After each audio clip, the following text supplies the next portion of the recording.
Hey yo, y'all, it's Brian here. Today, talking about the San Francisco 49ers. In this one, part 2, tier list, second week in a row. The NFL first round draft picks for the 49ers from 2017 Kyle Shanahan era started until present day 2025. Hope you guys do enjoy this. I could do more from the previous years, but that would absolutely take a long time. That'd be a very, very long video. So I thought it'd be good to talk about the current guys in the John Lynch and Kyle Shanahan era and the guys that they drafted in the first round only.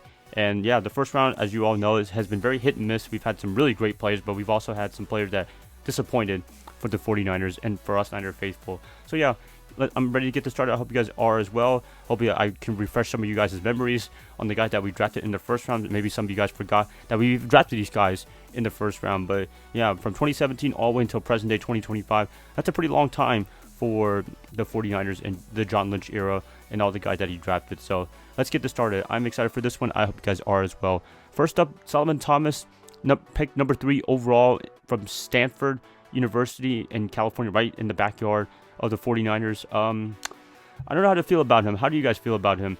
By the way, 2017 all the way to 2025, Michael Williams.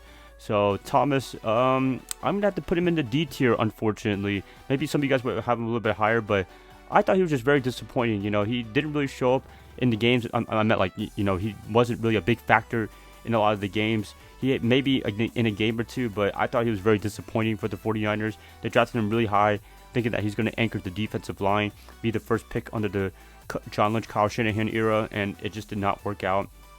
He was with the 49ers for a few years. Then I believe he went to the Jets with Robert Saleh when he left to go to New York, and then the Raiders and the Cowboys. He's been in a lot of places in his recent NFL career stint in his time. So yeah, I thought he was going to be a great player for the 49ers. I'm pretty sure you guys thought so too. It was very exciting to trade down with the Bears so they could get Mitch Trubisky, and we weren't even planning to draft the quarterback in the first place. And to have Thomas available number 3 overall just did not work out. And yeah, pretty disappointing right there for a defensive player, defensive lineman that was supposed to anchor the early years of John Lynch and Kyle Shanahan. Next up, Reuben Foster. I don't know if you guys remember him or not, but yeah, he was drafted along with Solomon Thomas, I believe in the 20s from Alabama. Very talented player, but had a lot of issues off the field, and that's really what killed his career in the NFL. It wasn't his talent. He was really, really talented. And if you want to talk about his pure talent, I'd probably put him in the A tier. But unfortunately, he didn't play with the 49ers that long. A lot of domestic disputes, and ended up getting cut by the 49ers. And that was just a gut wrench right there. I know everybody in San Francisco loved him. We loved him as Niner faithful. We thought he was going to be the next coming of Aldon Smith. And yeah, he was the next coming of Aldon Smith in terms of off the field issues. So yeah, I'm going to have to put him in the D tier as well. But if you talk about talent, definitely in the A tier. Showed a lot of great flashes as a 49er, and I thought he was going to be a beast with us in San Francisco, and he was going to be, but he had a lot of setback, a lot of demons outside of football, and just didn't work out. So very disappointing right there. 2 big misses under John Lynch in the first round. He did draft some great players later on in 2017, but for the first 2 highly profile draft picks, they were not great picks at all. Due to circumstances and just due to not being able to play well as a defensive lineman. So yeah, 2017 not off to a good start. Next up, 49ers drafted Mike McGlinchey, number 9th, I believe, overall in that draft. That was the draft, I believe, with Josh Rosen saying that he could be better than everybody else that was drafted ahead of him. Yeah, whatever. That stuff right there didn't work out. McGlinchey, I'm going to put him in the C tier. I think he had a respectable career with the 49ers. He wasn't the best, he wasn't the worst, but he did anchor the offensive line pretty good in my opinion in terms of, we had a worry later on in his career, but his first year or two, he was playing really good football. Some injuries, some setbacks, stuff like that probably affected him later on. And I believe they did not renew his 5th-year option. I don't remember 100%, but he could have been more. He could have been amazing. I mean, I wish he would have played like Trent Williams and Joe Staley. That would have been amazing on that side of the ball, at the right tackle spot, but just didn't work out in terms of that. But he was a solid player for the 49ers. So at the C tier, I wouldn't be disappointed at all. But, offensive line is really important. And he had some hits and misses, but I'd say he was in between. It could have been a lot worse, honestly, if they drafted somebody else, or it could have been better. And then that's my opinion right there. Very, very average for a first rounder for the 49ers in 2018. Okay, so that was the rebuilding years. 2019 is the first year where you could take the Kyle Shanahan era very, very seriously, and they were contenders from Super Bowl to playoff contenders. This is the year that started it all in 2019, and the guy that they drafted was really a big difference maker. His name is Nick Bosa from Ohio State, drafted number 2 overall, I believe, in that year's draft. Kyler Murray was drafted number 1, which was a mistake on their part because it didn't really work out for the Cardinals and Kyler Murray. I thought Bosa was the consensus number 1 overall pick, and I was very surprised that they did all the stuff that they did, get rid of Josh Rosen, get rid of Steve Wilkes, and go with Cliff Kingsbury and Kyler Murray, and it honestly did not work out in the long term, and they should have drafted this guy number 1 overall that year. So Bosa definitely going to S tier. I mean, that's a very easy one right there. One of the best defensive players right now in the NFL, still one of the better players in the defensive line. His presence is missed in 2025. Without him, our pass rush has been very little to non-existent. This guy has carried the 49ers defense when he's healthy. He tore his ACL in 2020 in that New York turf, played really well for the next few years.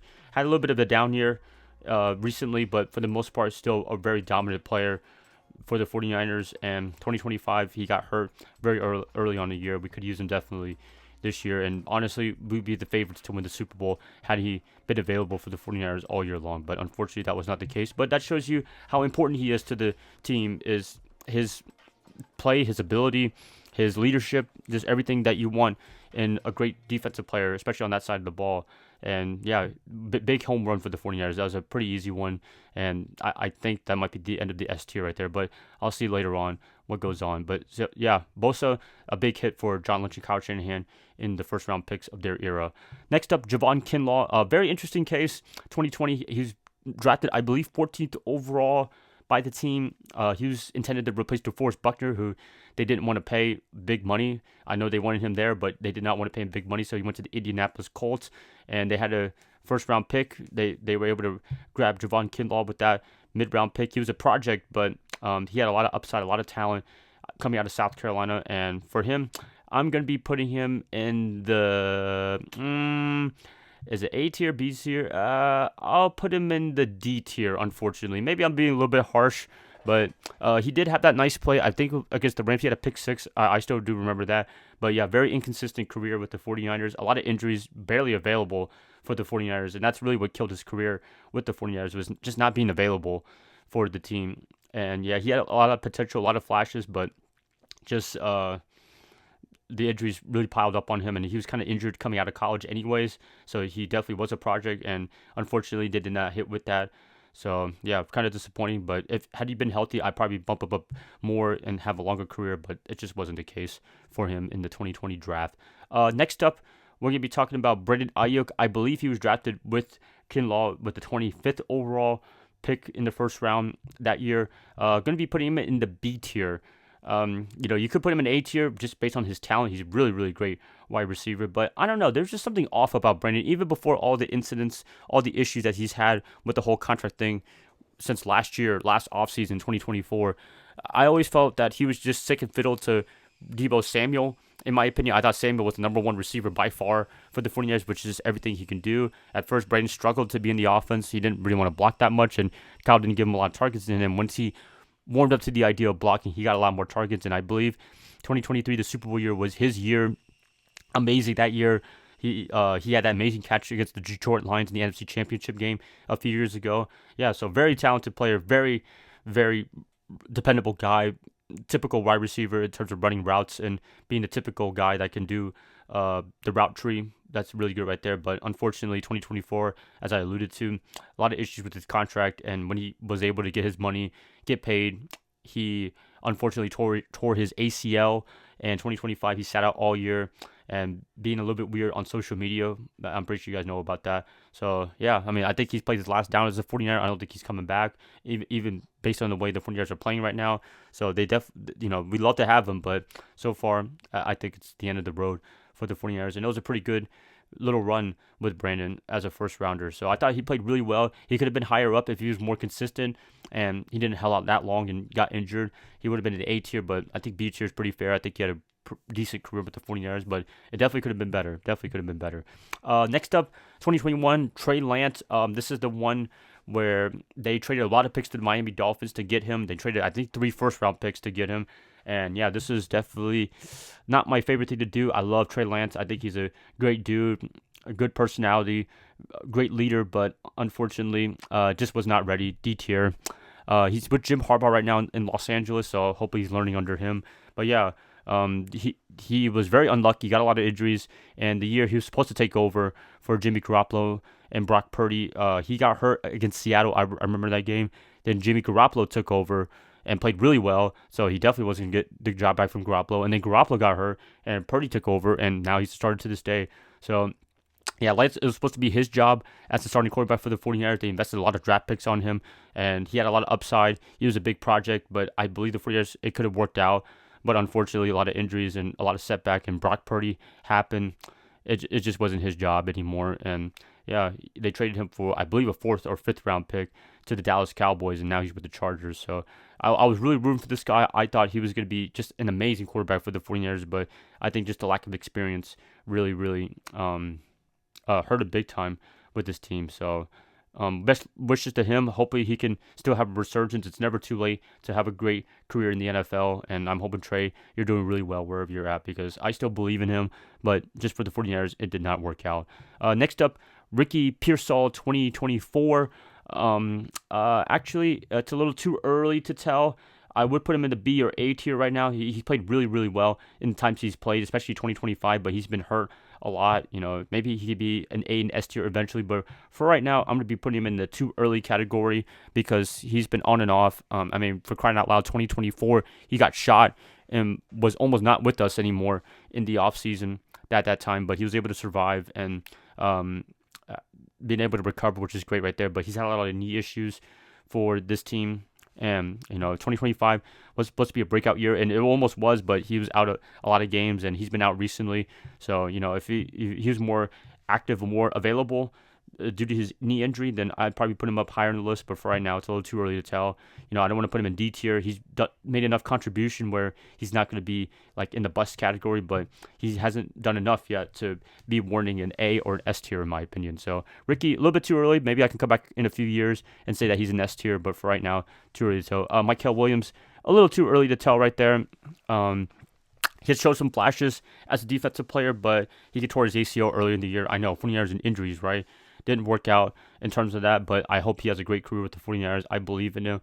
And if we had him and Nick Bosa all year long, I think we would have had a dominant defensive line, in my opinion. So that encompasses all of Kyle Shanahan and John Lynch's draft picks for 2025 all the way up back into 2017. They did have a lot of misses. Some of it was circumstances. Some of it was they just weren't ready to play in the NFL.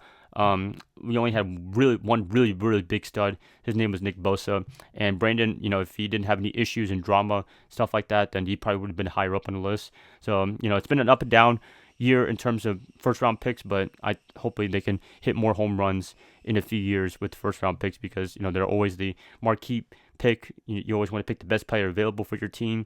And so far, they haven't really done a good job, but also, they've done a really good job in later draft picks and finding great gems like George Kittle, Fred Warner in the 3rd round. Even like Hufanga, Dre Greenlaw, a lot of those guys, they were in later draft picks. They've done a good job at that, finding gems. But in the 1st round, they haven't really hit home too much. And I think you guys can agree with me on that. So, yep, that's pretty much it. You guys, please let me know what you guys think about this whole tier list. Do you guys like it? Do you guys hate this list? Let me know in the comments below. And I hope to catch you guys up tomorrow before the game against Seattle. Love you guys as always. Bye, guys. And, yeah, you guys have a good one. Go Niners all day.